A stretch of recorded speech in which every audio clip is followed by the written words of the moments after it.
David lived alone in a small apartment on the third floor of an old building. The place wasn't much to look at, but it was his. 2 bedrooms, a tiny kitchen, and windows that looked out onto the busy street below. After his divorce 6 months ago, this apartment became his fresh start, or at least, that's what he told himself every morning. He worked as a computer programmer for a tech company downtown. Every day was the same routine. Wake up at 7, grab coffee, drive to work, sit at his desk for 8 hours, then drive home. Most nights, he'd order food from the Chinese place around the corner and spend hours playing video games until his eyes hurt. Sleep didn't come easy anymore. Sometimes he'd lie in bed for hours, staring at the ceiling, thinking about his old life, the house he used to share with his ex-wife, the plans they made, the dreams that never happened. When sleep finally came, it was usually light and restless. October in Portland meant rain almost every day. The sound of water hitting his bedroom window had become like background music to his insomnia. On this particular Thursday night, David had fallen asleep around midnight after playing games for 3 straight hours. His apartment was locked tight. He always checked the front door twice before bed, a habit that started after living alone. The digital clock on his nightstand glowed red in the darkness. 3:17 a.m. Something had woken him up, but he couldn't figure out what. The rain was still tapping against the window. The street lights outside cast long shadows across his bedroom wall. Everything looked normal, just like every other night. Then he saw her.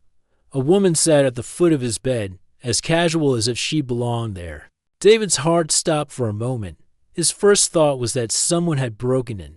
His second thought was even more confusing because this woman didn't look like any burglar he'd ever imagined. She had long, reddish-brown hair that fell over her shoulders. Her skin was pale, almost glowing in the dim light from the street. She appeared to be in her late 20s, maybe early 30s. What shocked David most was that she wore nothing at all, not a single piece of clothing.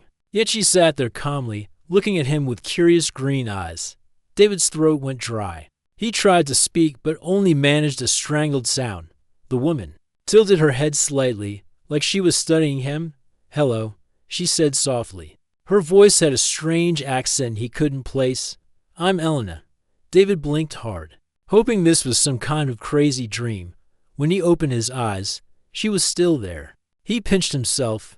Nothing changed. His mind raced through possibilities. Had he left a window open? No, they were all closed and locked. The front door? He remembered checking it twice. The fire escape. It was outside his kitchen window, not his bedroom. "Who are you?" David finally managed to whisper. "How did you get in here?" Elena smiled, but it wasn't a threatening smile. It was gentle, almost sad. "I traveled here," she said simply, as if that explained everything. "Traveled? What do you mean traveled?" "Through my locked door, through the wall."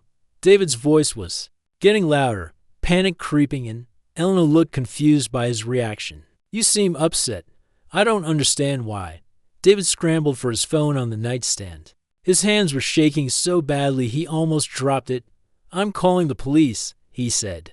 "Please don't," Elena said, raising one hand. "I won't hurt you. I'm not even sure how I got here myself." Something in her voice made David pause. She didn't sound dangerous or crazy. She sounded lost, confused, maybe even scared, though she was trying to hide it. "You're not sure how you got here?" David asked, still holding his phone. "What kind of answer is that?"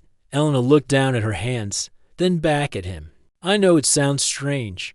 I know you must be frightened. In my experience, people usually are when this happens. When what happens? You breaking into their bedrooms?" "When I appear somewhere unexpectedly," Elena said, "it's not something I can control completely." David stared at her, trying to process what she was saying. "Appear? Like he just materialized out of thin air?" Elena nodded slowly. "Something like that, yes." David laughed, but it came out shaky and weird. "Right, okay. So you're telling me you're some kind of magician, a teleporter. What's next? Are you going to tell me you're from outer space?" Before Elena could answer, something impossible happened. She began to fade. not quickly, but gradually, like someone was slowly turning down her brightness. David could see through her to the wall behind. "Wait," she said, looking at her own hands as they became transparent. "This is happening faster than usual." "What's happening?" David asked, though he wasn't sure he wanted to know the answer. "I have to go back," Elena said, her voice becoming fainter. "I'm sorry for frightening you. That wasn't my intention." "Go back where?" David reached out instinctively, but his hand passed through empty air where she had been sitting. "I'll try to explain next time," Elena said, and then she was gone, completely, as if she had never been there at all. David sat in his bed, staring at the empty space where Elena had been. His heart was pounding so hard he could hear it in his ears. He looked around the room frantically. Everything was exactly as he'd left it before going to sleep. His clothes were still on the chair by the dresser. His laptop was still closed on his desk. Nothing had been moved or disturbed. He got up and checked every inch of his apartment. All the windows were locked from the inside. The front door was still bolted shut. The fire escape outside his kitchen window showed no signs that anyone had climbed it. There was absolutely no way anyone could have entered his apartment, and certainly no way they could have vanished into thin air. David spent the rest of the night sitting in his living room, with all the lights on, drinking coffee and trying to make sense of what had happened. By morning, he had almost convinced himself it had been a dream, the most realistic, bizarre dream he'd ever had, but still just a dream, after all. People didn't just appear and disappear. That was impossible.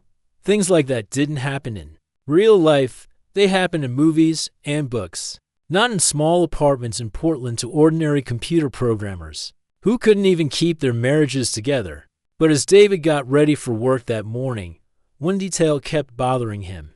He could still smell her perfume in his bedroom, a light, floral scent that definitely hadn't been there before. And when he checked his bedsheets, there was a small indentation at the foot of the bed, exactly where Elena had been sitting. Those two things were real. He was sure of it, which meant either he was losing his mind, or something truly impossible had happened in his bedroom at 3:17 a.m. on a rainy Thursday night in October. 3 weeks passed after that strange night. David tried his best to forget about Elena and return to his normal routine. He told himself over and over that it had been a stress dream. Maybe he was working too hard. Maybe the divorce had affected him more than he realized. People had breakdowns all the time, right? But forgetting wasn't as easy as he hoped. Every night when he went to bed, he'd find himself looking at the foot of his bed, half expecting to see her there again.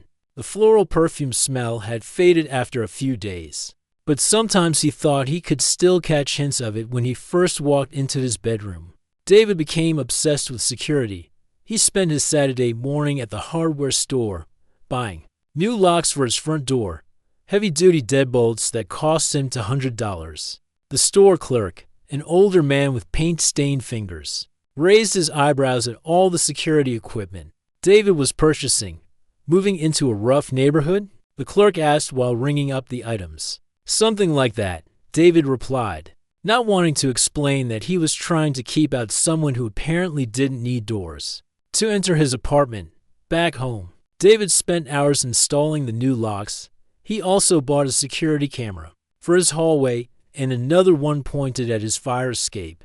The camera's connected to an app on his phone that would alert him if anything moved around his building at night. He even bought motion sensors that would beep if anyone walked through his apartment. While he was sleeping, his neighbors probably thought he was paranoid, but David didn't care. At least he was doing something practical to address the situation, even if that situation might have been entirely in his head. At work, people started noticing changes in his behavior.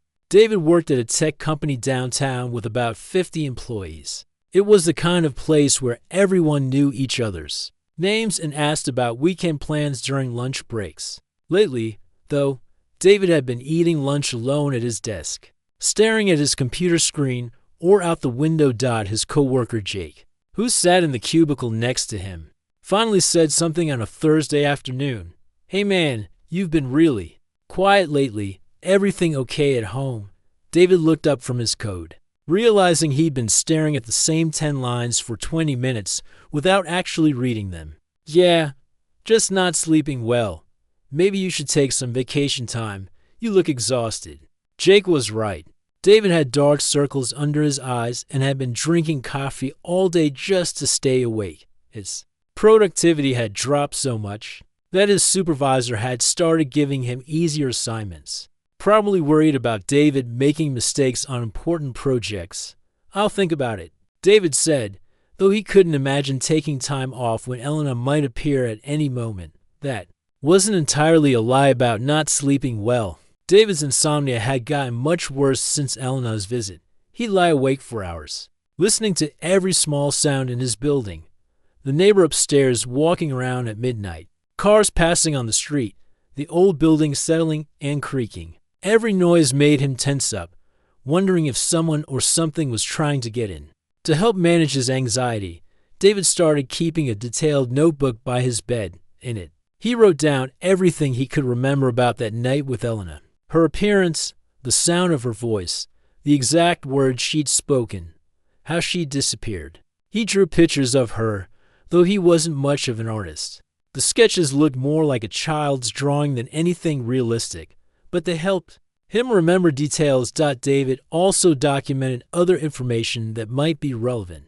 He noted the exact time Elena had appeared, the weather that night, what he'd eaten for dinner, how many hours of sleep he'd gotten the night before, his stress level at work that week. Maybe if he could find a pattern, he could figure out what had really happened, or better yet, maybe he could predict when it might happen again.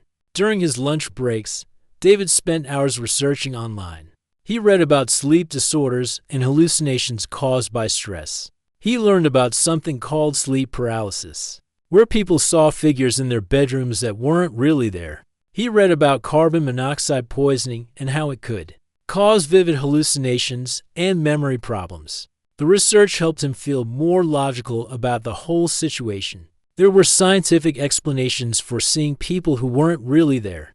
The human brain was incredibly complicated, and his had been under a lot of pressure lately. The divorce, living alone for the first time in 10 years, working long hours, not eating properly or exercising. It made perfect sense that his mind might create something to cope with the loneliness and stress. David even paid to have a professional check his apartment's air quality. The technician, a young woman with bright purple hair, tested for carbon monoxide, mold, and other toxins that could affect mental clarity. Everything came back normal. "Your air quality is actually pretty good," she told him while packing up her equipment. "Better than most apartments in this area."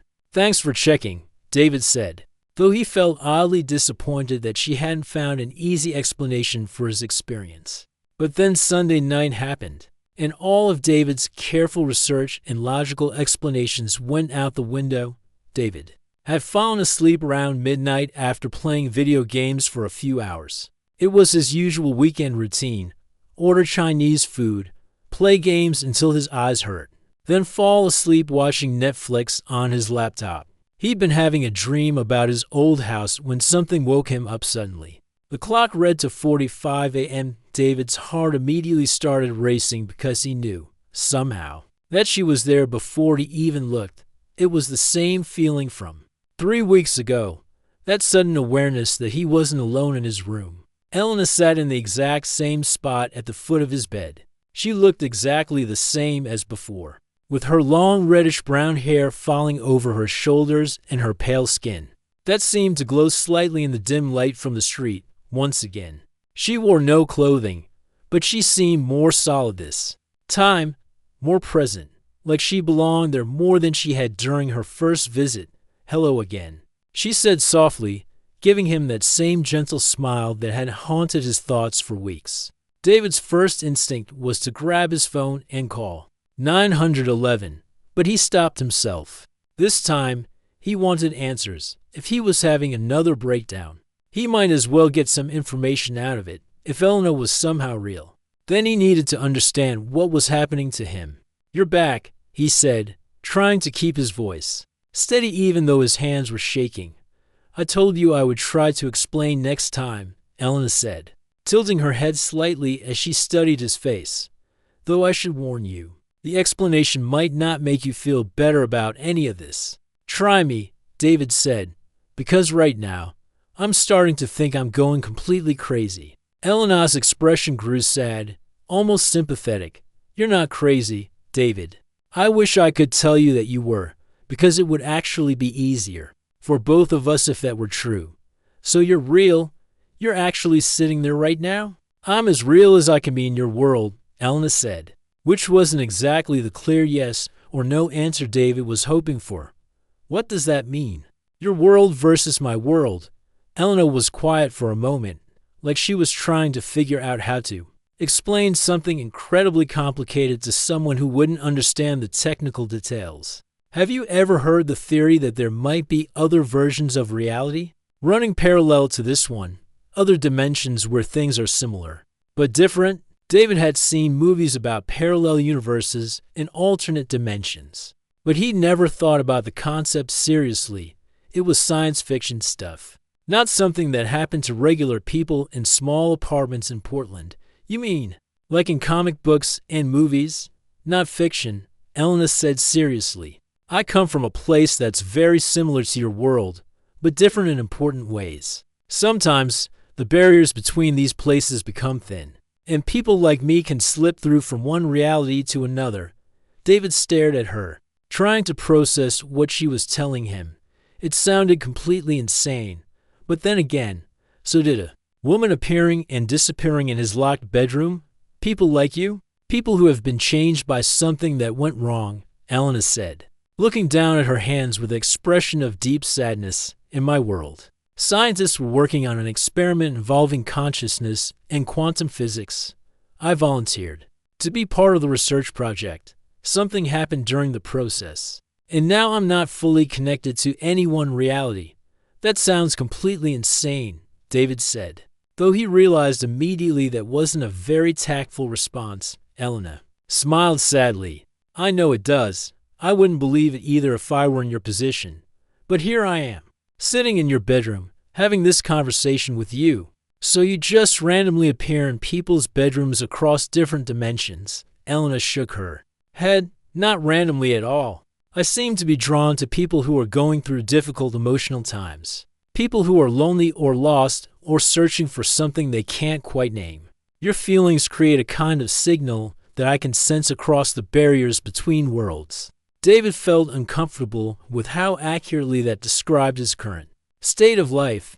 He was definitely lonely, definitely lost, and definitely searching for something, though he couldn't have said what.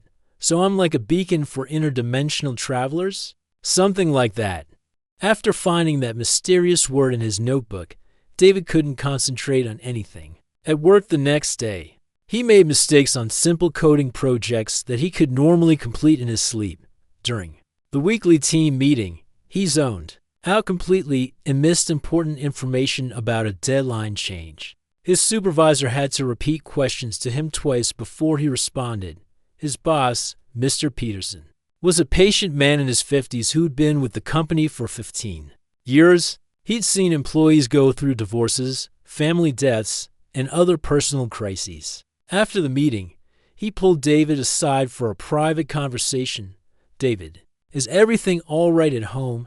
Mr. Peterson asked, genuine concern showing on his weathered face. You seemed really distracted lately, and that's not like you. David realized he probably looked terrible. He'd been so focused on watching for Elena that he'd barely slept in days. His clothes were wrinkled because he'd been falling asleep in them, hoping to be ready if she appeared. His hair was messy because he kept running his hands through it when he was anxious. Just some personal stuff I'm working through, David replied, which was technically true. I'll get back on track soon. Look, why don't you take some time off? You've got plenty of vacation days saved up. Sometimes a break is exactly what we need to reset and come back stronger. David wanted to argue that he was fine, but he knew Mr. Peterson was right. He wasn't accomplishing anything useful at work anyway. And if Elena's visits were becoming more frequent, maybe he needed to be home to figure out what was happening. Maybe that's a good idea, David said. Just a few days. Take a week, rest, relax, do whatever you need to do. But David wasn't planning to rest. Elena's visits were becoming the most important part of his life, even though they only lasted for a few minutes each time. He found himself planning his entire evening routine around the possibility that she might appear. He cleaned his apartment thoroughly, showered before bed, and even started wearing his better pajamas instead of old t-shirts just in case. The waiting was driving him crazy. Elena had written soon in his notebook, but what did that mean? Hours? Days? Weeks?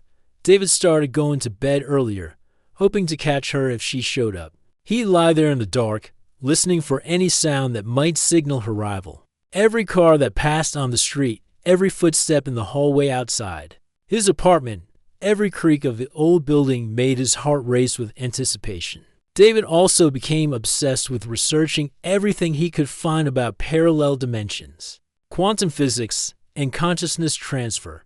He ordered books online, watched YouTube videos, and read scientific papers that were way above his understanding level. Most of it was theoretical physics that might as well have been written in another language. But he was determined to find some framework that could explain what was happening to him. 10 days after Elena's second visit, she appeared again. This time, David was still awake when she materialized at 3:22 a.m. He'd been lying in bed reading an article about quantum entanglement on his phone when he felt that familiar shift in the air that meant he was no longer alone. Watching Elena appear was somehow even more unsettling than just waking up and finding her there. She didn't pop into existence like a cartoon character. Instead, she appeared gradually, like someone was slowly adjusting the brightness on a television screen. First, there was just a faint outline, barely visible. Then more details filled in. The shape of her face, the color of her hair, the pale glow of her skin. Finally, she was sitting there as solid and real as any person David had ever seen. "You were waiting for me," Elena said. It wasn't a question. "Yeah," David admitted, setting his phone aside.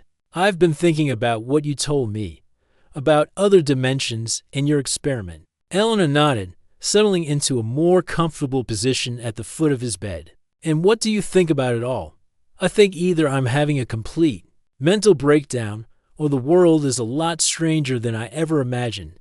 It's definitely stranger," Elena said with a smile. "In my world, we discovered that reality isn't as solid as people believe it is. Everything that humans think they know about physics and space and time is really just scratching the surface of something much bigger and more complex." David sat up in bed, pulling his blanket around himself. The November air was getting cold, and his apartment's heating system wasn't great. "Tell me about your world. What's different there?" Elena's expression grew thoughtful, like she was trying to decide how much to reveal. "Many things are exactly the same. We have cities and countries. People fall in love and get married. They work jobs and worry about paying bills and watch movies on weekends. But we also develop technology that your world hasn't discovered yet. We learn how to manipulate consciousness itself. Is that what happened to you? Your consciousness got manipulated. The experiment was supposed to expand human awareness. The goal was to allow people to perceive multiple realities at the same time. The theory was that consciousness isn't actually produced by the brain, but exists independently and just uses the brain as a kind of receiver, like a radio picking up signals. David found himself leaning forward, completely fascinated despite how crazy it all sounded. "And something went wrong during your experiment. Very wrong," Elena said quietly. And David could hear real pain in her voice, instead of expanding. "My awareness safely and controllably, the process left me unstable. My consciousness bounces between different realities now. I can't fully exist in any one place for very long." "That sounds awful. Are you in pain?" Elena considered the question carefully. "Not physical pain, exactly. But imagine never being able to truly belong anywhere. Never being completely real in any world. Never being able to form lasting relationships or build a life. Because you might disappear at any moment. It's lonely in ways I don't have words to describe." David felt a deep pang of sympathy. He thought his loneliness after the divorce was difficult, But he couldn't imagine what Elena was describing. At least he had a real life, a real identity, a real place in the world, even if that place felt empty right now. Is there a way to fix what happened to you? The scientists in my world are working on it, but progress is very slow. The technology that caused my condition is incredibly complex, and reversing the effects is proving nearly impossible. Meanwhile, I drift between realities, appearing randomly to people like you. Why do you think you keep coming back here specifically, to my bedroom? I mean, Elena was quiet for a long moment, staring at her hands. I've been thinking about that a lot since our last conversation. I believe it has to do with emotional resonance. Your feelings of isolation and searching create a kind of anchor point that my consciousness can grab onto as I drift between worlds. So I'm like a lighthouse for lost interdimensional travelers? Something like that, Elena said with a gentle laugh that made David's chest feel warm. Though you're not just any lighthouse. There's something specific about you that draws me here repeatedly, instead of bouncing me to someone else. David felt his cheeks warm with embarrassment. What do you mean? You have a genuinely kind heart, Elena said simply, looking directly into his eyes. Most people would have called the police immediately or convinced themselves they were hallucinating. But you listened to me. You treated me like a real person with real problems instead of just a mystery to solve or a threat to eliminate. David wasn't sure how to respond to that. He'd never thought of himself as particularly kind or special. He was just a regular guy who wrote computer code and played video games and couldn't even keep his marriage together. I guess I just recognize someone who needs help when I see them. Even when that someone appears mysteriously in your bedroom in the middle of the night, especially then, David said, which made Elena smile wider than he'd seen from her before. They talked for over an hour that night, covering everything from Elena's fragmented memories of her world to David's struggles with his divorce and his feelings of being stuck in life. Elena was an incredibly good listener, asking thoughtful questions and offering gentle observations that helped David understand his own emotions better. I never told anyone this, David admitted at one point, but sometimes I wonder if my marriage failed because I was always looking for something more. Like my ex-wife wasn't enough for me, even though she was a genuinely good person who deserved better. Maybe you weren't looking for someone different, Elena suggested thoughtfully. Maybe you were looking for a different version of yourself, someone who could believe in possibilities beyond the ordinary, everyday world. That observation hit David harder than he expected. You might be right about that. As their conversation continued, David started noticing something strange happening. Elena seemed to be getting more solid, more present, when she'd first appeared. That night, she'd had a slightly translucent quality, like he could almost see through her if he looked carefully. But now she looked completely real and solid. He could see every detail of her features, from the small freckles scattered across her shoulders to the way her hair caught and reflected the light from his bedside lamp. Elena, David said carefully, you look different tonight. More. There. Elena looked down at herself, seeming surprised by his observation. You're right. Elena's visits started happening more often after that night. What had been weekly occurrences became every few days, then almost nightly. David's entire life completely revolved around these meetings now. He'd rush home from work every afternoon, barely bothering to eat a proper dinner, just waiting for darkness to fall so Elena might appear again. His sister Lucy noticed the changes during their weekly phone calls. They'd been talking every Sunday evening for years, ever since their parents passed away in a car accident 5 years ago. Lucy lived across the country in Boston with her husband and 2 young kids, but she always made time to check on David, especially since his divorce. You sound really different lately, Lucy said during one of their Sunday calls. Your voice has this weird, distracted quality to it. Are you eating enough? Getting any sleep at all?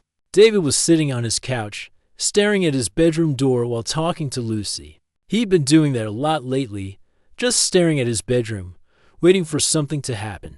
I'm fine, Lucy. Just work stuff keeping me busy. David, I've known you your entire life. You are definitely not fine. Ever since the divorce 6 months ago, you've been pulling away from everyone who cares about you. When's the last time you hung out with friends? When's the last time you went anywhere besides work? David couldn't remember the last time he'd done anything social. His old friends had mostly been couple friends, people he and his ex-wife had known together. After the split, those relationships had become awkward and eventually faded away completely. Now his social life consisted entirely of brief conversations with coworkers. In these phone calls with Lucy, "I'm just trying to figure things out on my own," David said. "Give me some time to adjust to everything." "Maybe you should talk to someone professional," Lucy suggested gently, "a counselor or therapist. There's absolutely no shame in getting help when you're struggling. Lots of people go through rough patches after major life changes." The suggestion made David's stomach twist with anxiety. How could he possibly explain to a therapist that he'd been having regular conversations with a woman who claimed to be from another dimension?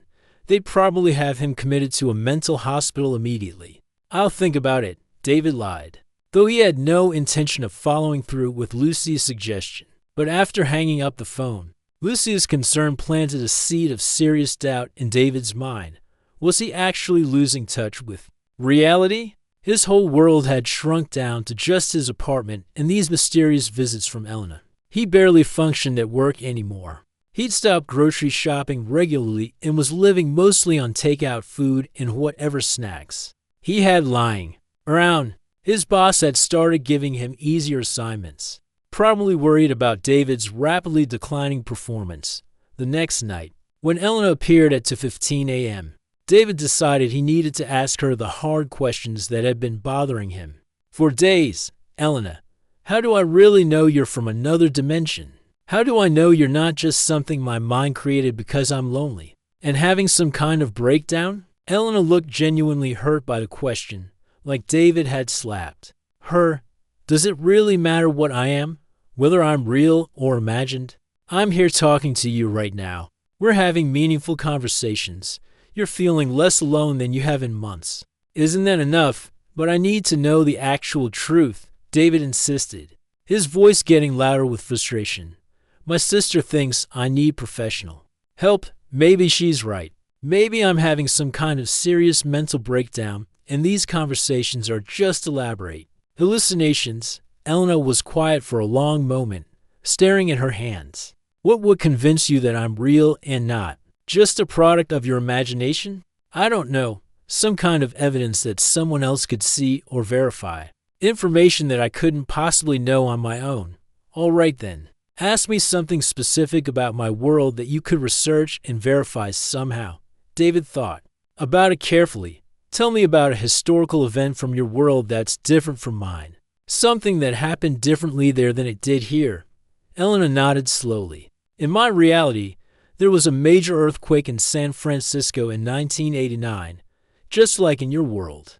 But in my world, the earthquake happened during a baseball game between the Oakland Athletics and the San Francisco Giants. The game was being broadcast live on television when the quake hit, and millions of people saw it happen in real time." David felt his heart start racing. "Elena, that's exactly what happened in my world too. The 1989 Loma Prieta earthquake hit during Game 3 of the World Series. It was on TV when it happened." Elena's face went completely pale, like all the blood had drained out of it. "That's impossible. You asked me to tell you something that was different between our worlds. Maybe our worlds are more similar than you thought they were, or maybe," Elena trailed off, looking deeply troubled by something. "Maybe what? Maybe I'm not from another dimension at all. Maybe I'm something else entirely. And the story about the experiment and the parallel world is just something my mind created to explain what I don't understand about myself." The conversation left both of them shaken and confused. Elena disappeared earlier than usual that night, fading away while she was still in the middle of a sentence.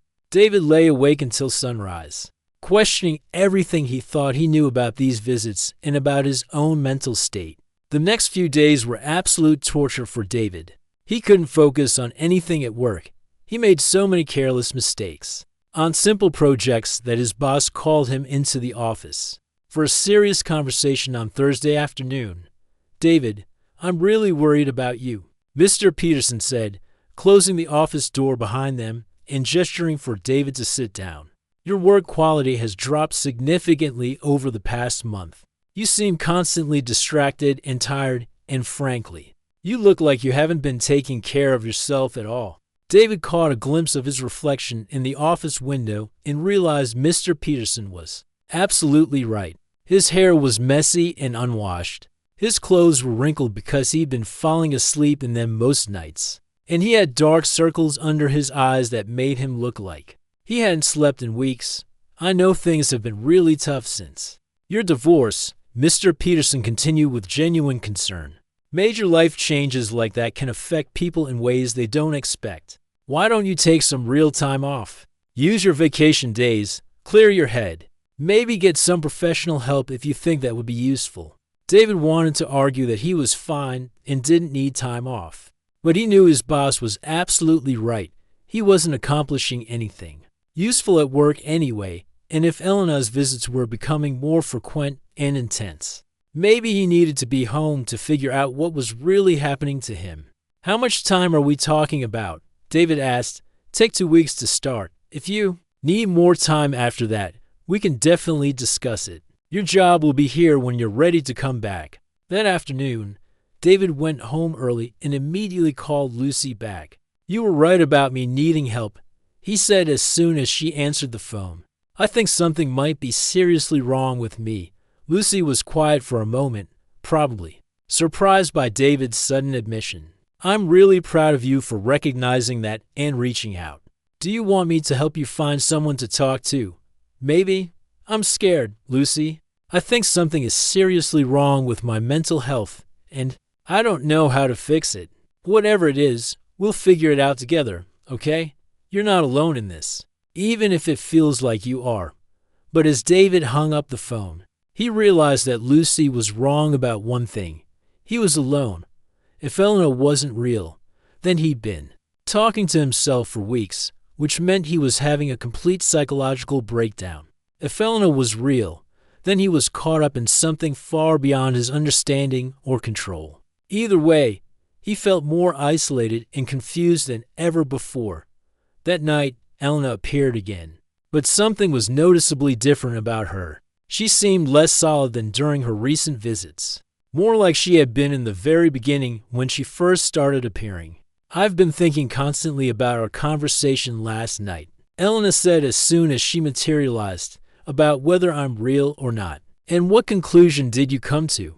I think the answer is much more complicated than either of us realized. What if I'm real, but not from where I think I'm from? What if the story about the experiment in the other dimension is something my mind created to explain what I don't understand about my own existence? David felt a chill run down his spine. What are you saying exactly? I'm saying that maybe we're both lost, David.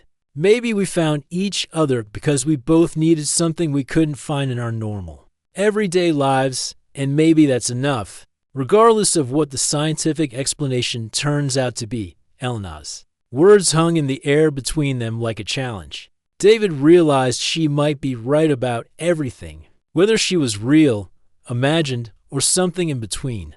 These conversations had fundamentally changed him.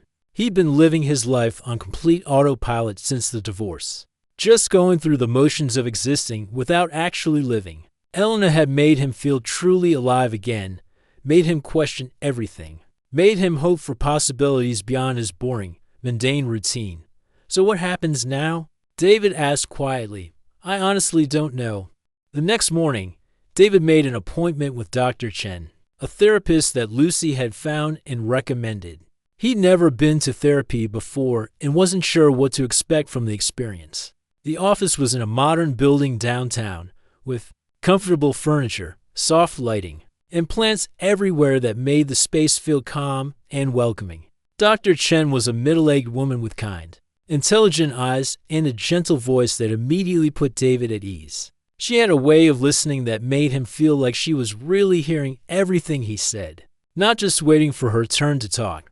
What brings you here today? She asked after they'd settled into their chairs and taken care of the paperwork. David had practiced this conversation in his head dozens of times, but now that he was actually sitting there, The words felt completely stuck in his throat.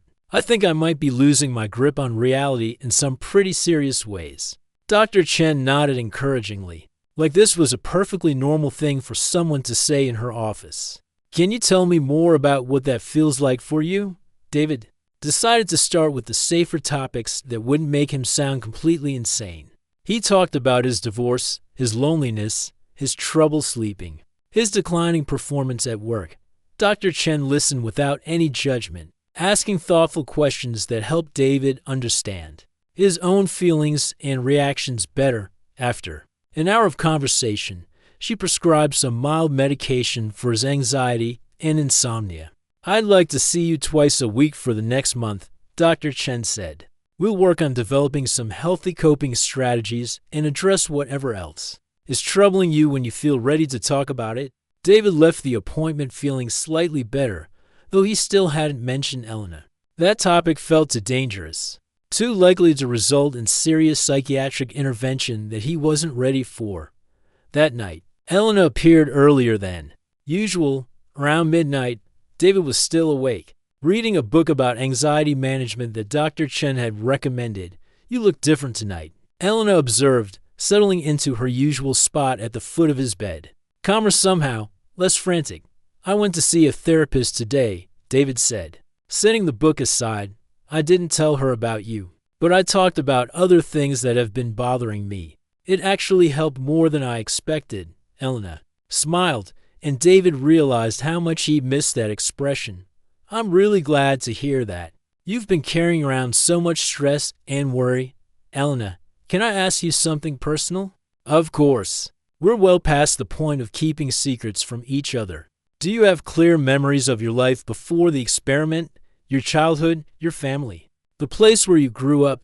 Elena was quiet for a long time, staring at her hands. I remember pieces and fragments, a house with a bright blue door, a woman who might have been my mother, baking chocolate chip cookies in a sunny kitchen, a gray cat named Whiskers who used to sleep on my bed. But the memories feel distant and fuzzy, like they belong to someone else or like I'm remembering a movie I saw years ago. What if they do belong to someone else? David asked as gently as he could. What if your memories aren't actually real? Elena looked up at him with tears starting to form in her eyes. Then who am I?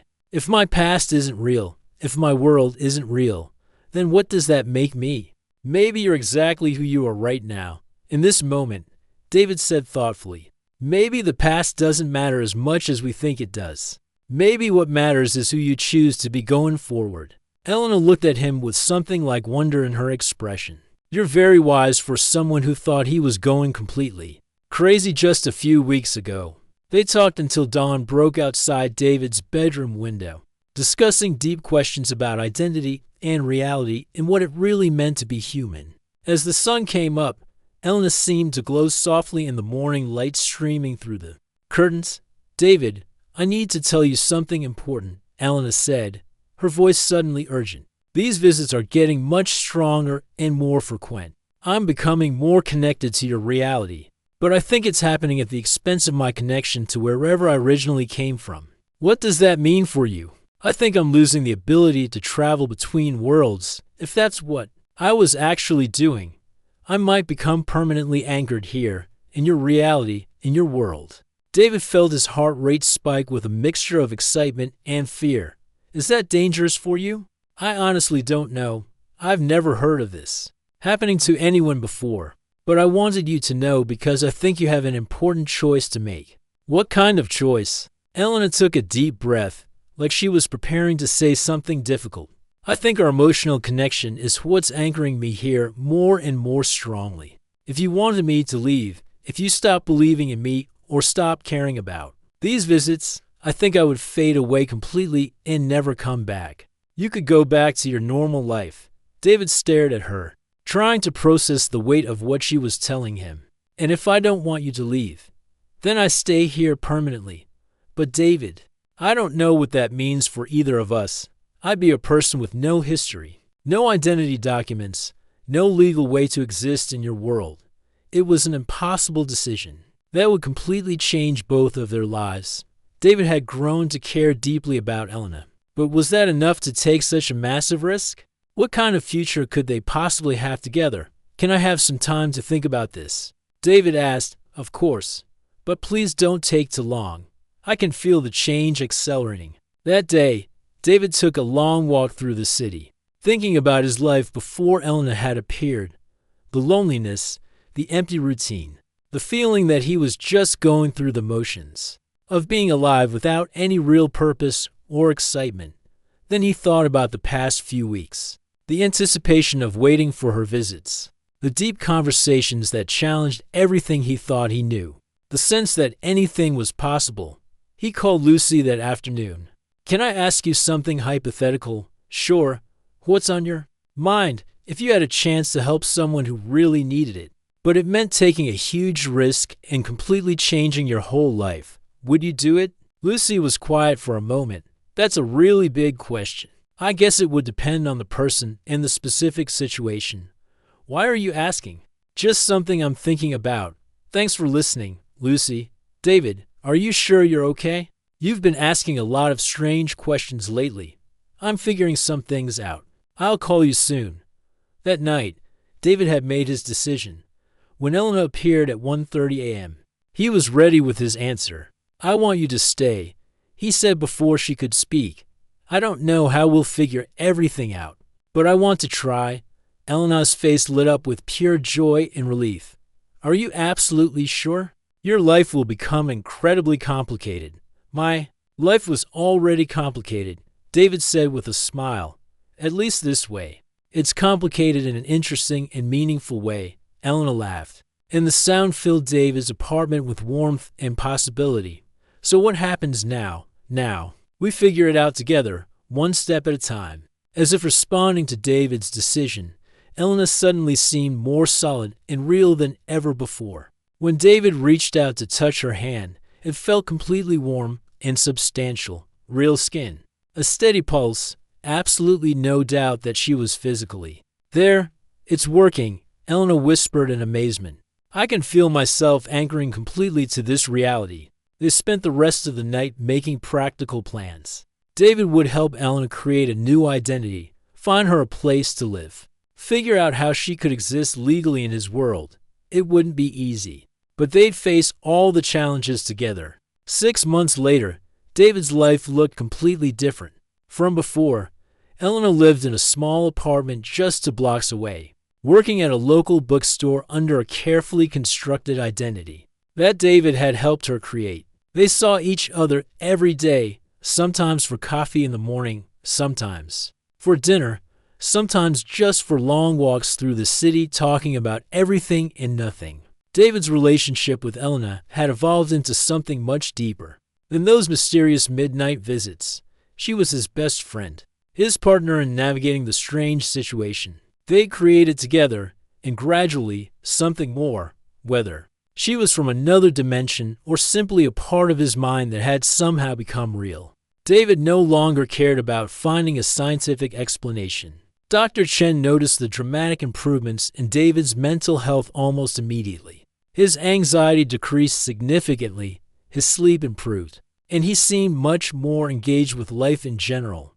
When she asked what had changed, David simply said he'd found someone who understood him.